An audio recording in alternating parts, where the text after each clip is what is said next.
Topic po natin ngayon, mga 10 bawal gawin, okay, sa may UTI para makaiwas tayo sa urinary tract infection. Alam niyo, marami nagkaka-UTI. Pati po yung mga controversial topics pag-uusapan natin. Tunay ba na yung soft drinks, pwede ba magdulot ng UTI? Mga junk foods, maalat, pwede ba magka-UTI?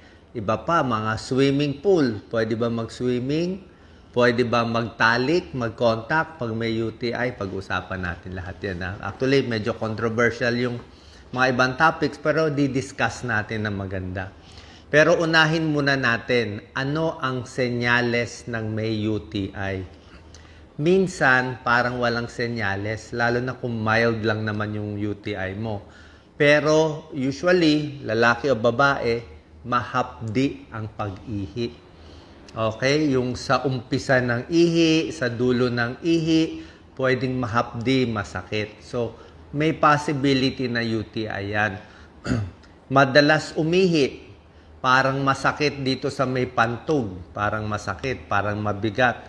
Tapos yung ihi mo, pag titingnan mo, dati malinaw. Ngayon, very cloudy. Malabo yung ihi.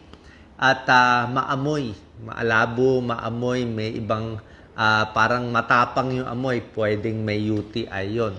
Okay? Para masigurado na itong sintomas ay UTI, kailangan magpapa-check up tayo, di ba? So, kailangan nyo po ng urinalysis. Kahit kayo na mag-request ng urinalysis, actually, kahit bago pa kayo makita ng doktor, simple lang naman eh. Urinalysis, ang gagawin, pag magko-collect ng urine, wag yung unang labas ng ihi. So, hayaan mo muna lumabas yung ihi mo. Pagkalagitnaan na ng ihi, bago mo sasaluhin.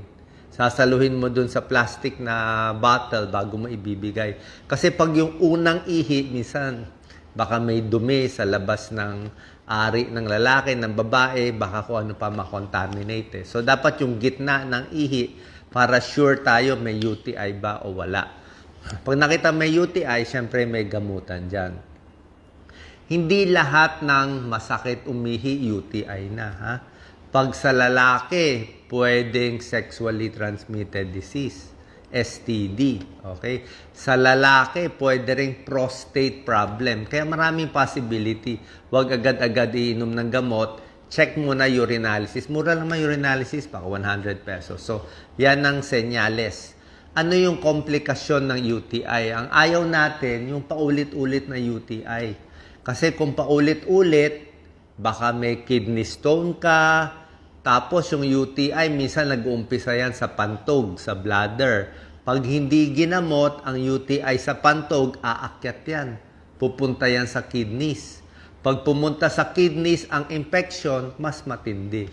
So pag yung infection ng UTI nasa pantog, cystitis pa lang, mas mild yan, walang lagnat. Pag napunta sa kidneys, lalagnatin na, delikado na, baka 40 lagnat, ma-hospital ka na, mamaya ma-kidney failure, pyelonephritis yun, ibig sabihin, mas malala yun. So, umpisa pa lang, gamutin na, wag na hayaang sirain yung kidneys paulit-ulit na UTI. 10 munang mga bawal gawin, okay, para makaiwas tayo sa UTI. Mamaya na yung controversial topics, pero pag-usapan natin lahat yan. Number 1, tip, bawal yung pinipigil yung ihi.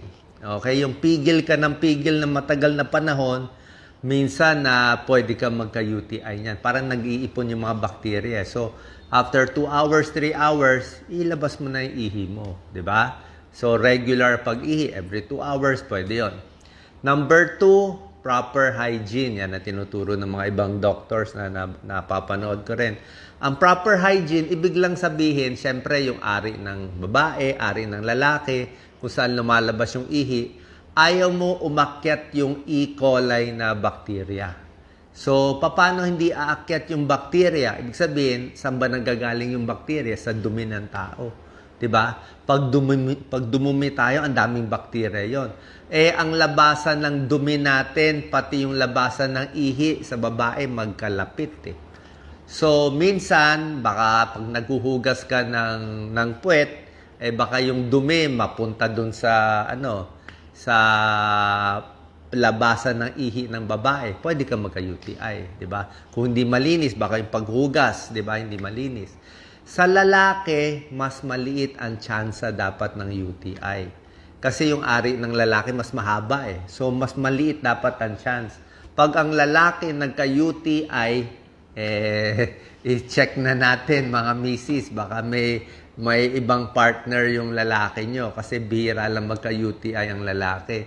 Pag lalaki nagka-UTI, i-check nyo kung baka may sexually transmitted disease. Pero sa babae, common ang UTI. Okay? So, 2, proper hygiene. So, paghugas ng pagdumi, wag lang mapunta dun sa ari ng babae. Number 3, simpleng gamot sa UTI, di ba? Prevention and treatment, 8 hanggang 10 basong tubig. Pinakamaganda, tubig to. Okay? Hindi to soft drinks, hindi to iced tea, tubig, 8 to 10 glasses. Kung may kidney stones ka, siguro 12 glasses a day, up to 14 glasses a day, kidney stones eh. UTI, 8 to 10 glasses of water. Actually, may mga pag-aaral kung ang UTI nyo mild lang. Yung konti lang. Kasi minsan yung bacteria konti lang eh. So pag mild lang ang UTI mo, iniinuman lang ng 2 basong tubig yan. Yung 2 baso lang. Isabay mo lang, lalo na kung bata ka pa, kaya mo yan eh. 2 basong tubig, minsan, tanggal na yung UTI. Lagi ko nga na-example ang UTI parang sa kubeta, di ba? Pag pina-flush mo. So, pag inom ka ng maraming tubig, ihi ka ng ihi, parang nasa kubeta ka, flush ka ng flush 10 beses. So, tignan nyo yung kubeta nyo. Pag flush kayo ng flush, ang linis ng tubig, di ba? Pero kung may dumi yung kubeta, 1 beses lang yung flush, di ba? May tira pang dumi. Diba? O kung bihira ka mag-flush, 3 beses ka lang mag-flush ng kubeta, di puro dumi yun sa tubig, di ba? Pero kung 10 basong tubig, 10 basong beses 10 times ka iihi araw-araw, flush ka ng flush. Yan ang trabaho ng pag-inom ng maraming tubig. Tingnan mo pag yung pantog mo may konting bakterya, okay, kunyari, ito yung pantog, may bakterya, ang inom mo ng tubig, konti lang, di ang daming bakterya sa konting tubig, di ba? Pero kung meron kang ganong karaming bakterya, tapos ang iniinom mong tubig, 2 baso, 3 baso. So, may bakterya ka pa rin, pero malabnaw na siya. Parang kumonti yung bakterya, lumabnaw eh. Kasi dumami yung tubig eh. So, dahil mas malabnaw, mas hindi nananatili yung bakterya, mas nalalabas siya, less sintomas, mas gagaling siya. Unlike pag hindi ka inom ng tubig, talagang magkaka-UTI tayo yan. Madidehydrate ka. Yan ang risk factor for UTI. So, yan tubig. Number 4, ito mahalaga. Tapos magtalik, kahit bago magtalik ang lalaki, ang babae, kailangan umihi muna.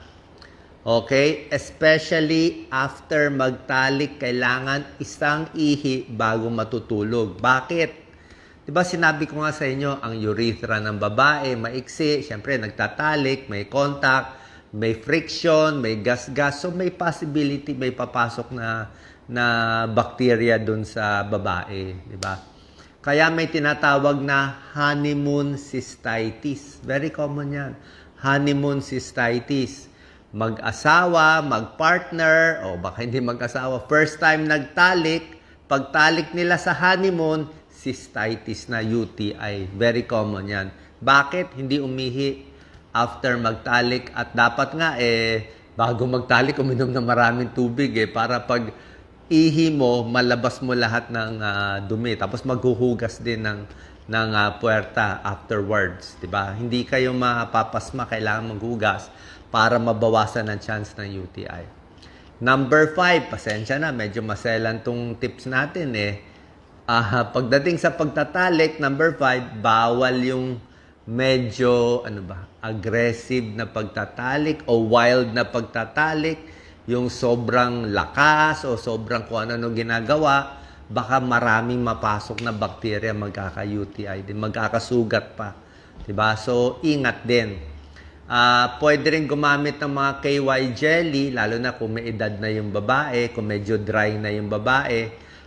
Kung kulang sa lubrication yung babae, magagasgas, masusugat, mag-UTI, mag-infection. Kaya minsan gumagamit ng KY jelly o ibang pampadulas.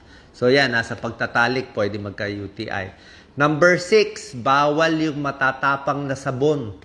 Yung, siyempre, maselan yung parts natin, yung private parts, manipis yan eh. So, hindi ka pwede yung gumamit ng sabon panlaba o pearl o yung kung ano nung mga panlaba, mga douche, nagdo-douche pa o maraming perfume na pinapahid, mai-irritate lang, baka magka-UTI. Yung masyadong mababangong product o kung anong powder na nilalagay, wag na po. Ha? Paghugas lang talaga, tubig and mild soap. Warm water, baka konting mild soap lang, pwede na yan. So, iwas sa harsh soap. Number 7, ito medyo controversial na. Actually, hindi man controversial eh. May mga tao lang kasi mahilig magtalo na magtalo. Wala namang controversy eh. So, number 7, ito yung unang public pool. Okay? Swimming pool sa maraming tao. O sa dagat, magsiswimming. Pwede ba magka-UTI? Paano kung may UTI na? Actually, common sense lang to. Pagbabasahin mo kasi yung mga sabi ng ibang eksperto, pag nag-swimming ka daw sa swimming pool, hindi ka naman dapat magka-UTI, di ba? Swimming pool eh. Pero, depende sa swimming pool. Eh, kung naligo ka sa dagat, sa Manila Bay, na ang dumi-dumi minsan, di ba? O yung iba, naligo sa kanal, yun talaga madumi yung tubig. Eh, pwede ka magka-UTI doon, di ba? Pag madumi yung tubig, kung yung swimming pool na sobrang dumi, 'di ba? Hindi lang infection sa UTI, pwede magka-infection sa mata, pumasok bakterya sa tenga, malunok mo yung leptospirosis, lahat pwedeng pumasok yan kung gaano kadumi, 'di ba? Paano kung meron ka ng UTI, may UTI ka na, pwede pa ba mag-swimming, 'di ba? Actually, kung maliligo ka lang, wala namang masama, 'di ba? Ligo ka lang kahit may UTI o nasa hot tub, bathtub, pwede naman maglubog. Although yung mga swimming pool may chlorine, tandaan nyo, may chlorine matapang yung chlorine. Tapos nag-swimming ka ng matagal, medyo yung balat natin sa private part kung may UTI ka na, 'di ba? Medyo malalamog 'yun 'di ba? So, may chance na baka lumala yung sintomas. Yun lang ang point dun eh.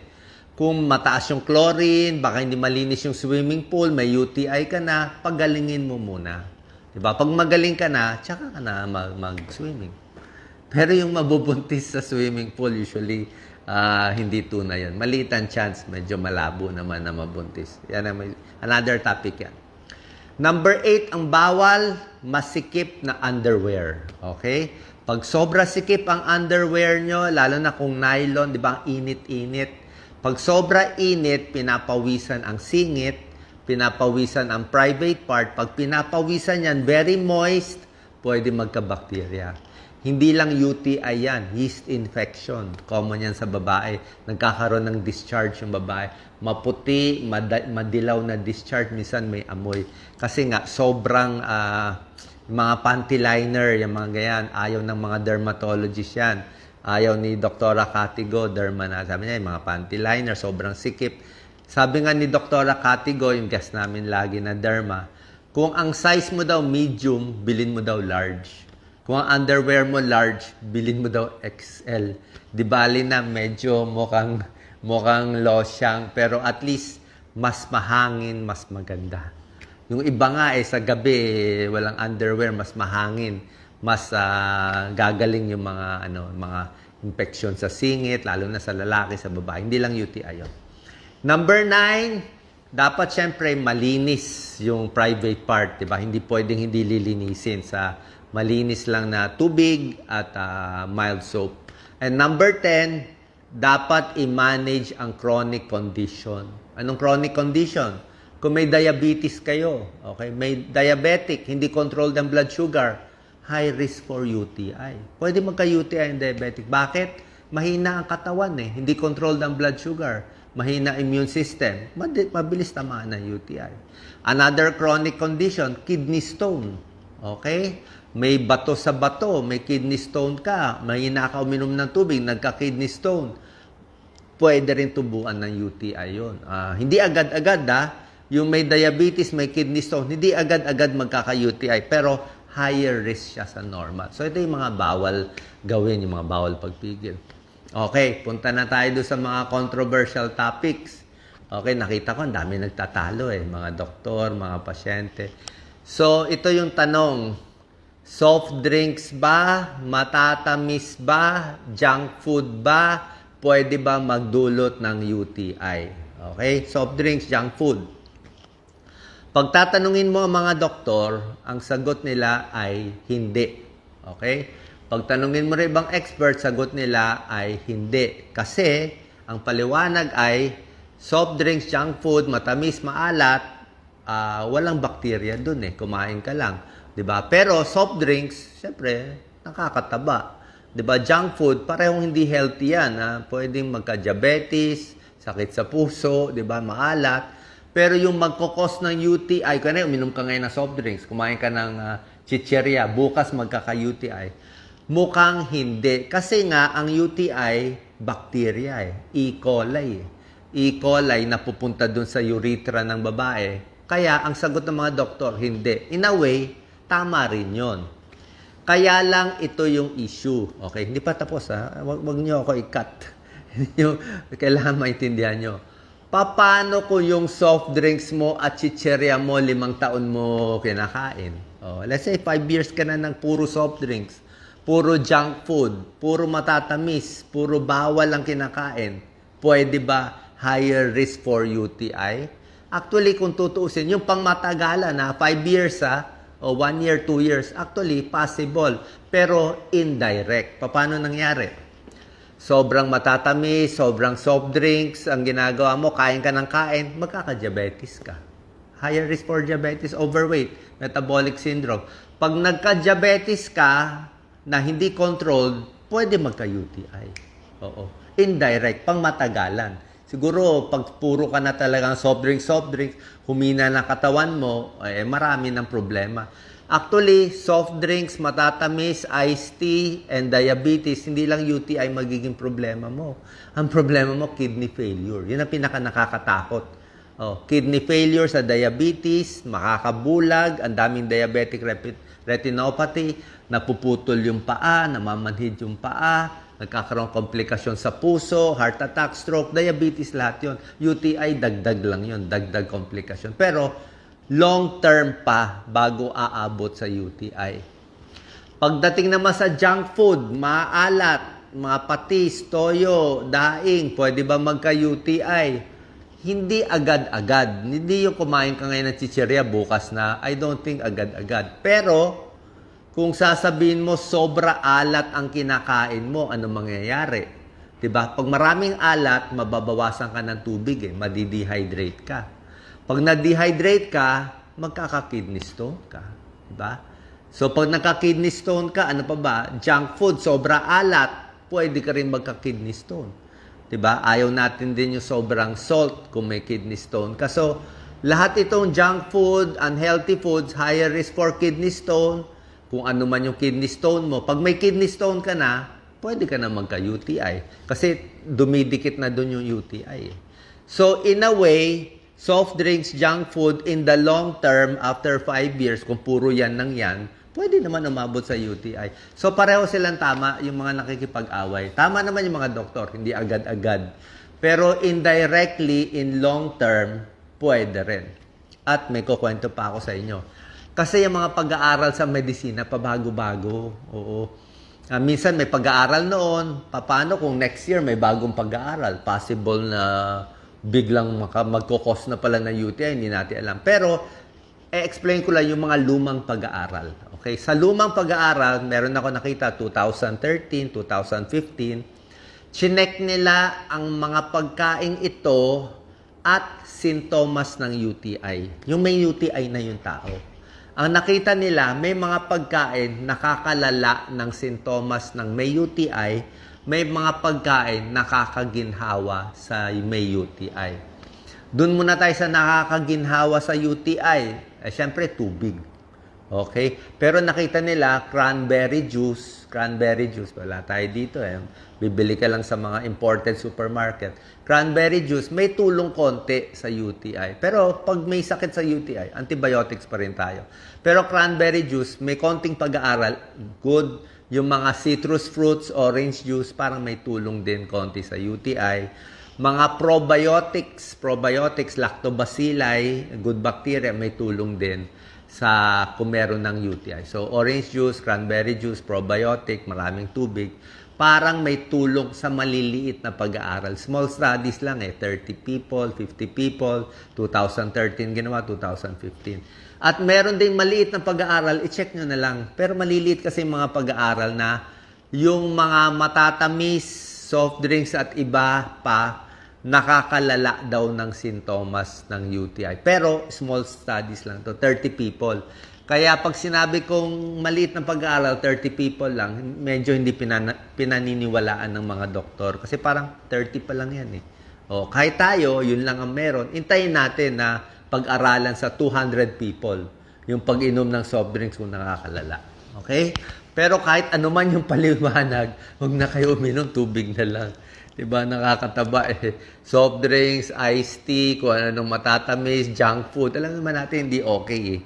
Kaya, hindi porke hindi ka magkaka-UTI agad, pwede na. Mali. Mali eh. Kasi minsan yung kababayan natin, pag sinabi mo, ay, hindi naman magdudulot ng ganyan yan eh. Akala nila pwede na. Hindi pwede. Diba? Nasa sa inyo. Next, last na to, treatment for UTI. Kung meron ng UTI, sabi ko sa inyo, ang simpleng treatment, pag mild UTI, check ang urinalysis. Malalaman ilan ang pus cells, ilan ang white blood cells, ilan ang bacteria, marami ba? Kung konti-konti lang ang infection sa ihi, baka mga 3 to 5, 5 to 10, baka makuha na ng inom ng tubig. Tubig lang. Okay? 10 glasses to 12 glasses of water in a day, baka makuha na yung UTI mo. Pero pag ang UTI mo sa urinalysis, TNTC. Anong TNTC? Too numerous to count. Sobra daming bacteria na hindi na po pwede. Kailangan magpa-check na tayo sa doktor, bibigyan kayo ng antibiotics. Ano yung mga antibiotics na binibigay? Unang-una, syempre doktor dapat magbigay kasi nga hindi pwede sabihin. Pero bibigay ko na lang yung pangalan. Hindi nyo naman mabibili. Usually, mga coamoxiclav, pwede yan. Yung mga matatapang, mga ciprofloxacin, levofloxacin. Kaya lang itong mga gamot na to, kailangan doktor lang magpre-prescribe. Kasi nga, dapat sure na may UTI, at sure, tama yung tagal. Baka 3 days papainumin, baka 5 days, baka 1 day.